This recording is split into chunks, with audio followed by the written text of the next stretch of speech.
Okay, चलिए भाई, Friday का दिन है, हफ्ते का आखिरी कारोबारी सत्र। ये हफ्ता था छोटा, ट्रंकेटेड। वेडनेसडे को थी छुट्टी, पर इस छोटे हफ्ते ने बहुत सरदर्द दे दिया।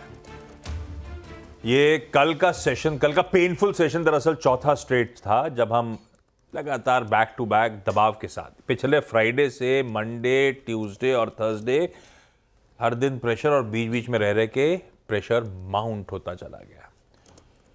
तो इन 4 दिन में, 4 दिन छोड़ दीजिए, जो 3 दिन है, week till date 3 trading session निकले थे। 3.5% निफ्टी गिर गया है, 4.25% निफ्टी बैंक गिर गया है। और पिछले हफ्ते, आज फ्राइडे है, लास्ट वीक फ्राइडे को रिकॉर्ड उच्चतम स्तर निफ्टी ने लगाए थे। वो लेवल्स थे 26,277 के, वो स्क्रीन पे आया। कल क्लोज हुए 250 पे, 25,250 पे। सिर्फ महज 3 ट्रेडिंग सेशंस में 1000 पॉइंट से ज्यादा ठंडा पड़ गया भारतीय बाजार। और मल्टीपल रीजंस हैं जो स्ट्रीट लगातार पॉइंट आउट कर रही है। चैनल पे हमने कितनी बार चर्चा कर ली, पर कल सुबह चर्चा हो रही थी कि वो ग्लोबल जो मिडल ईस्ट का क्राइसिस, टेंशन एस्केलेट हो रहा है ईरान के उस अटैक के बाद, शायद वो हो। दूसरी तरफ वो एफएनओ का सर्कुलर पर रिएक्ट करना था, तो एक रीजन वो भी था। एक और सरदर्द बन गया है, जो हेडलाइन में प्रोड्यूसर साहब ने अलग से आज हाईलाइट करने की कोशिश करी है, वो एफआईआई की सेलिंग पॉइंट आउट करना जरूरी था। कल 15,000 करोड़ रुपए की बिकवाली, लास्ट 4 दिन में 32,000 करोड़ रुपए। 32,000 करोड़ रुपए 4 दिन में, मतलब $3.5-4 बिलियन का सेल का आंकड़ा है, सिर्फ कैश का। इस तरह से सेलिंग हो रही है। अब वो रीजन, हिंदुस्तान आउट परफॉर्म कर रहा था, महंगे वैल्यूएशंस थे, मुनाफा वसूली का ट्रेंड बन गया, या चाइना अट्रैक्टिव हो गया है, short term money, tactical flows उधर जा रहे हैं, कोई भी रीजन। अब वो तो हाइंडसाइड में कभी या शायद कभी पता ही ना चले क्यों हो रहा था, लेकिन ये सब प्रोमिनेंट रीजंस हैं इस तरह के दबाव के। तो मूड माहौल तो थोड़ा सा बिगड़ा हुआ है। बस होपिंग ये हर्षदा का ग्रीन, मेरा हल्का सा ग्रीन कंट्रीब्यूट कर दे, आज स्क्रीन थोड़ी सी बेहतर हो जाए। अदरवाइज पूरा हफ्ता गड़बड़ हो गया। कैसे सेलिब्रेटरी मूड पे रहेंगे? एक्चुअली जिस उत्साह से हम वो मिड वीक हॉलिडे में गए थे, उसका सारा बराबर कर दिया, सब गड़बड़ हो गया है। तब तो ये लग रहा था चलो रिस्पाइट मिला है मंडे के उस पेन के बाद। लकीली आशीष, ये थर्सडे फ्राइडे को हो रहा है और आज हम मंडे ट्यूसडे में नहीं हैं। हम एक लॉन्ग वीकेंड से नहीं आए हैं, मिड वीक हॉलिडे एंजॉय। ये वैसे ही हो गया जैसे कल बाजार इंपॉर्टेंट जंक्चर पे आके रुका। हाँ, वो 3:30 बजे था। अब ये वीकेंड आ जाएगा तो हो सकता है रिस्पाइट मिल जाए, फिंगर्स क्रॉस्ड। लेकिन देखिए, जैसे आशीष मेंशन कर रहे हैं कि कल कई सारे कारण थे और एक बड़ा कारण ऑफ कोर्स वो ग्लोबल मार्केट्स में क्या कुछ हो रहा है वो है। कच्चा तेल हमारे लिए सबसे बड़ा पेन पॉइंट बना हुआ है, उसमें भी उबाल आ गया है।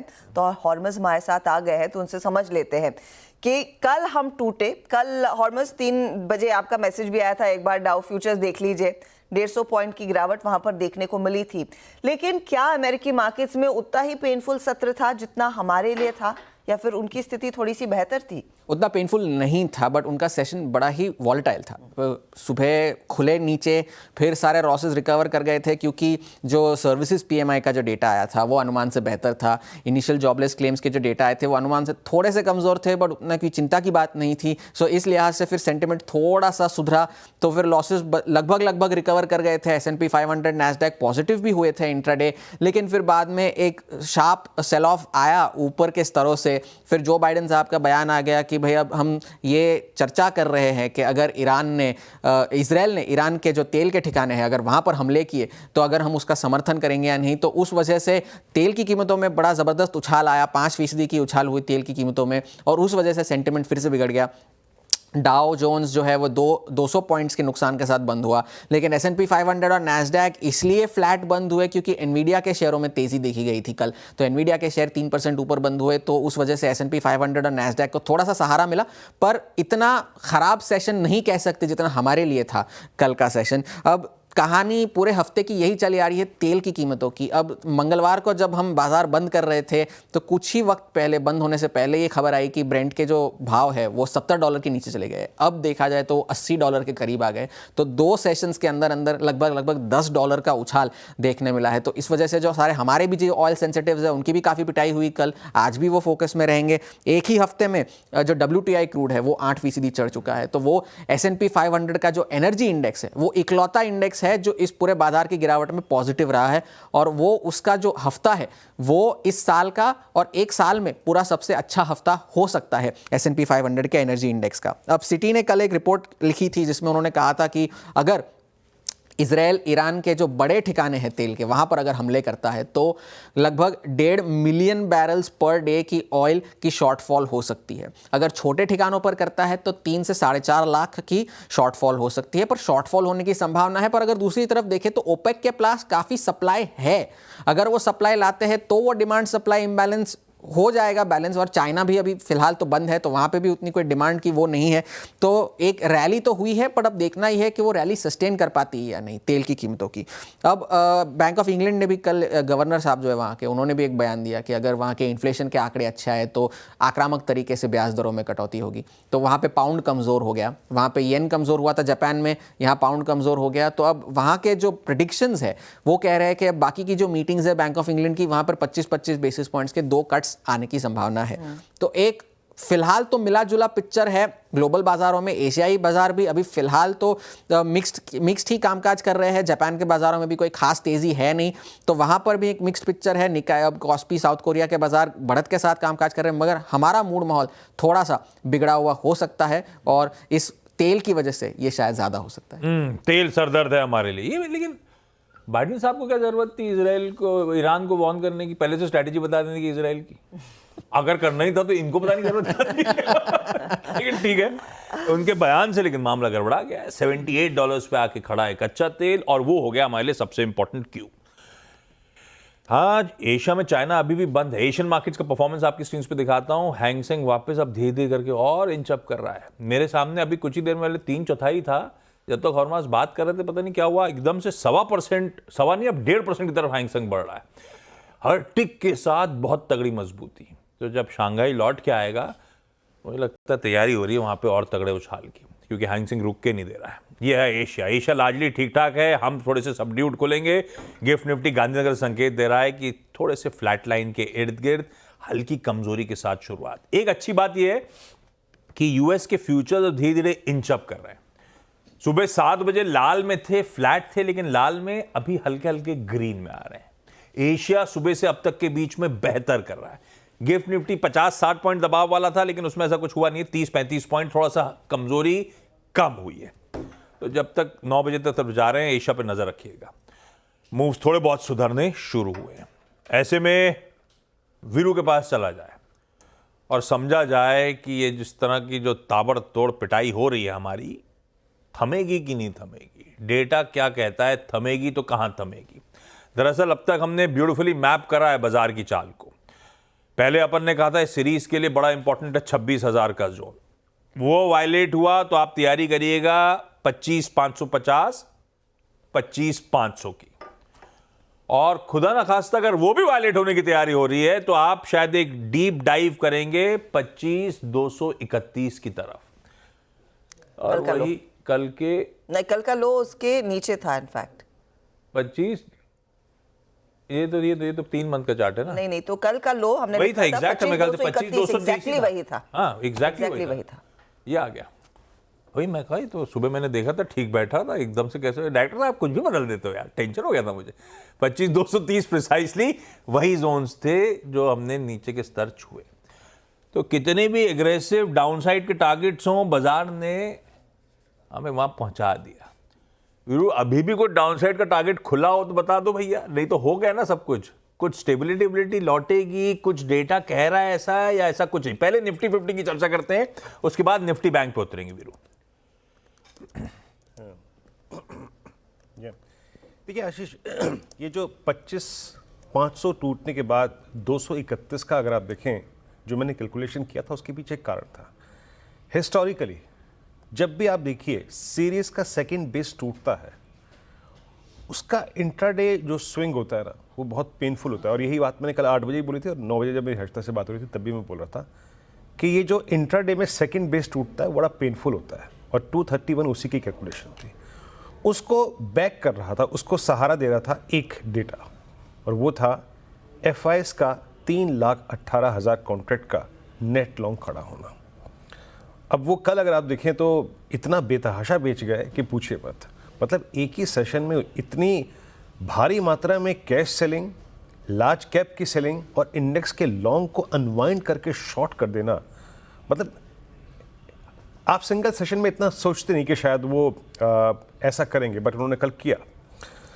कल अगर आप उनके स्टैट्स को देखें आशीष, तो कल इनफैक्ट मैं क्लोजिंग में जब हर्षिता के साथ था मैंने कहा भी था कि अब एक काम करते हैं, न्यूट्रल जाते हैं एक बार के लिए, लेट्स सी होता क्या है। अब कल 1219 करोड़ रुपए की DIs की बैंक थी, और आप FIS की सेलिंग को देखिए 1500 करोड़ रुपए की। और मैं आपको कुछ चार्ट्स दिखाता हूँ, जरा प्लीज़ एक बार देखिए आप रिलायंस। हर्षिता ने कुछ देर पहले आई थिंक वो स्टैट्स बताई दिए थे कि कितनी इंटरडे सेलिंग थी और किस प्रकार की डिलीवरी मार्क हुई है। रिलायंस आशीष 200 डेमा से आप समझ लीजिएगा कि लगभग 70 रुपये नीचे है। L&T 200 डेमा पे क्लोज हुआ है। HDFC बैंक काफ़ी डीलों पे अगर आप देखें क्लोज हुआ, तो क्रिटिकल स्टॉक फ्यूचर्स ने इवन 200 डेमा तोड़ दिया। तो इस प्रकार की कल सेलिंग थी आशीष। अब आइए आप इंडेक्स के आंकड़ों पे। इंडेक्स और आज के दिन भी फियर यही है, चाहे वो आज का सेशन हो या आने वाला सोमवार हो, मंगलवार हो, बुधवार हो, स्टैट्स यही है जो हमें दिक्कत में डालेंगे। क्या है वो, लेके आइए स्टैट्स। FIS ने कल इंडेक्स बेचा करीब 10,634 करोड़ रुपए का, ठीक है। 97,891 कॉन्ट्रैक्ट लॉन्ग ट्रिम कर लिए, फर्दर शॉर्ट करे 57,000 contract.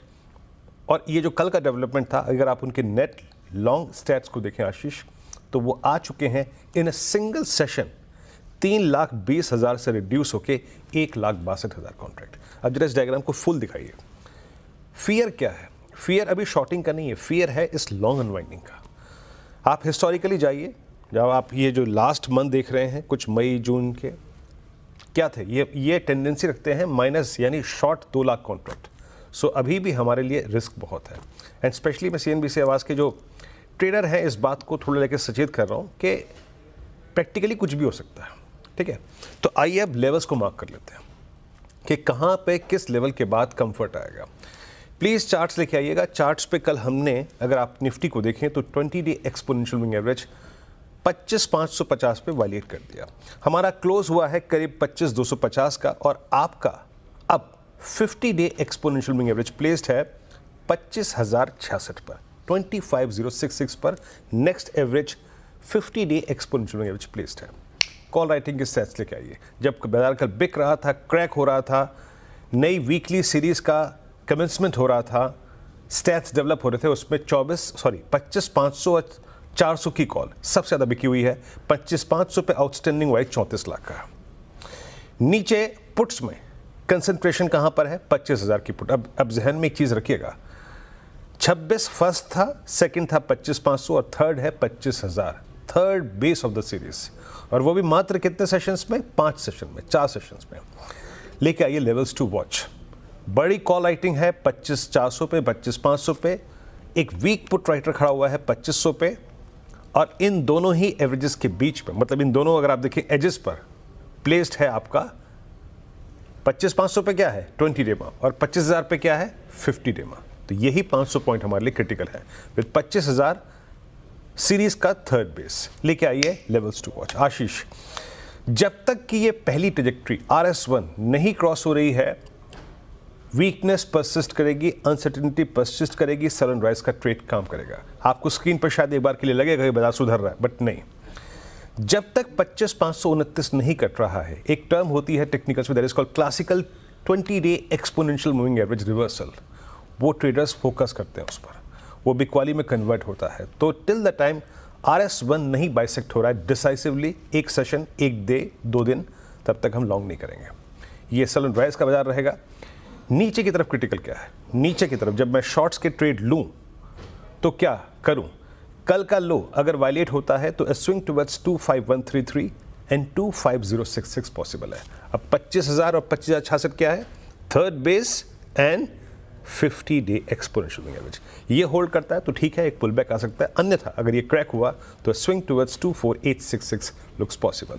But Ashish, finally strength के लिए आपको एक सेशन, 2 सेशन 20 डेमा के ऊपर टिकना पड़ेगा, तभी आप स्ट्रेंथ शब्द का इस्तेमाल कीजिएगा, अन्यथा अभी मत कीजिएगा। आशीष, ये निफ्टी की बात हुई वीरू, लेकिन निफ्टी बैंक और specially in the light of कल की भारी डिलीवरी बेस्ड सेलिंग, वो डेटा पॉइंट्स एक बार फिर हमारे दर्शकों के सामने रख देते हैं। रिलायंस आप मेंशन कर ही रहे थे, लेकिन बैंकों में ये जो बिग बॉयज हैं, नियरली 3000 करोड़ की डिलीवरी बेस्ड सेलिंग हुई HDFC में। आप ICICI बैंक देखिएगा, आंकड़ा 1700 करोड़ का है।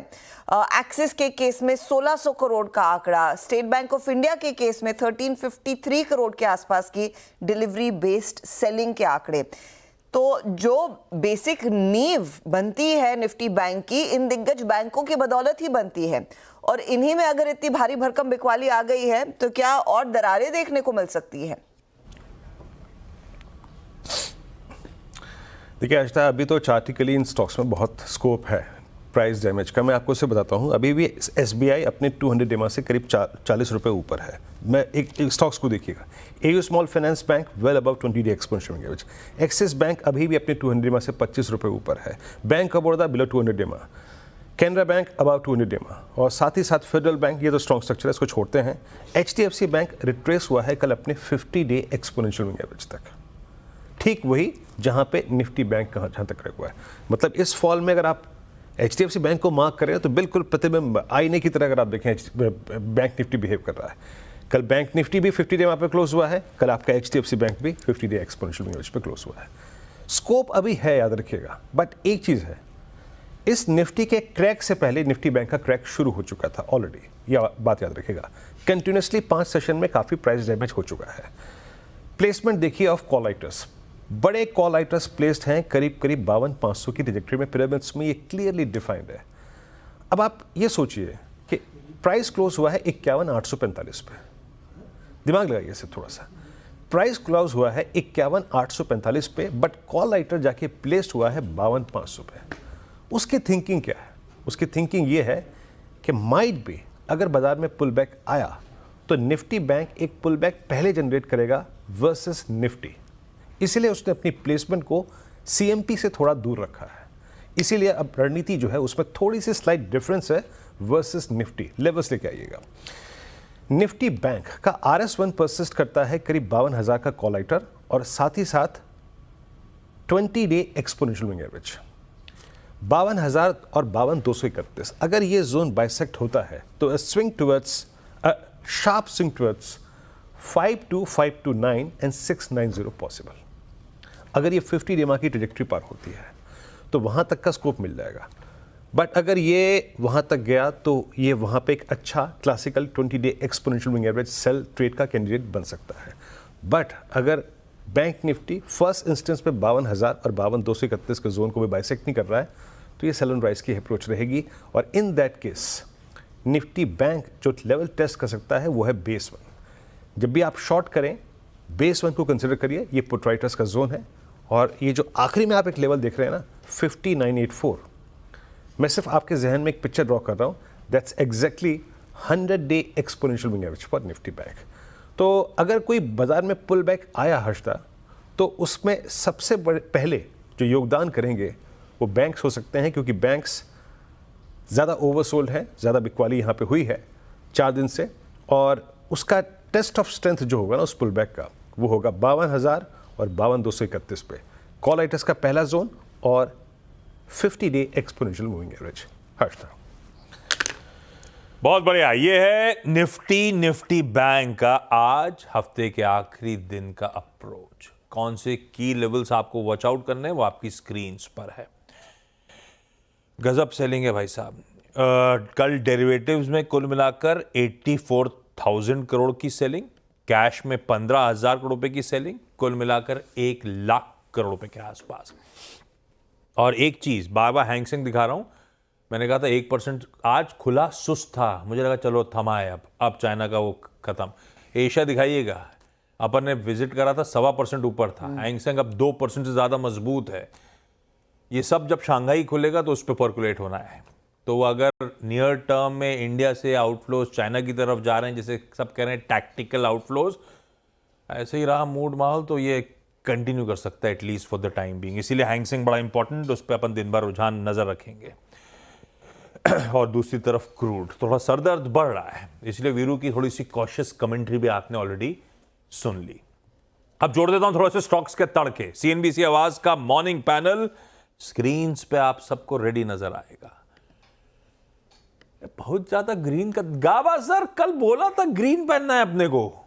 देखो ऐसा है, this is my green, your green में बी डिफरेंट। अब हर्षिता से पूछ लो ये हो सकता है कि नहीं हो सकता है। मेरे को तो अब गाबा जी, मैं नॉर्मली आपकी साइड रहती हूँ, पर मेरे को आपका ग्रीन आज थोड़ा सा वाइट ही लग रहा है।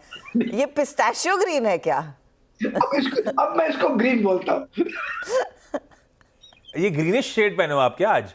नहीं, ऐसे ही मैंने बोला मेरा ग्रीन अलग है, व्यू अलग है, गावा जी फीलिंग ग्रीन, अलग है, फीलिंग ग्रीन। एक्चुअली मैं भूल गया।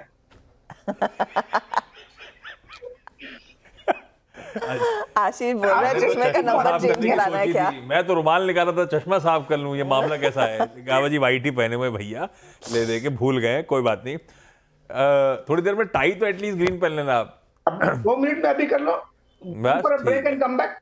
और क्या? नहीं, अभी ब्रेक नहीं, टॉप कॉल्स का स्टिंग लेके आइए डायरेक्ट।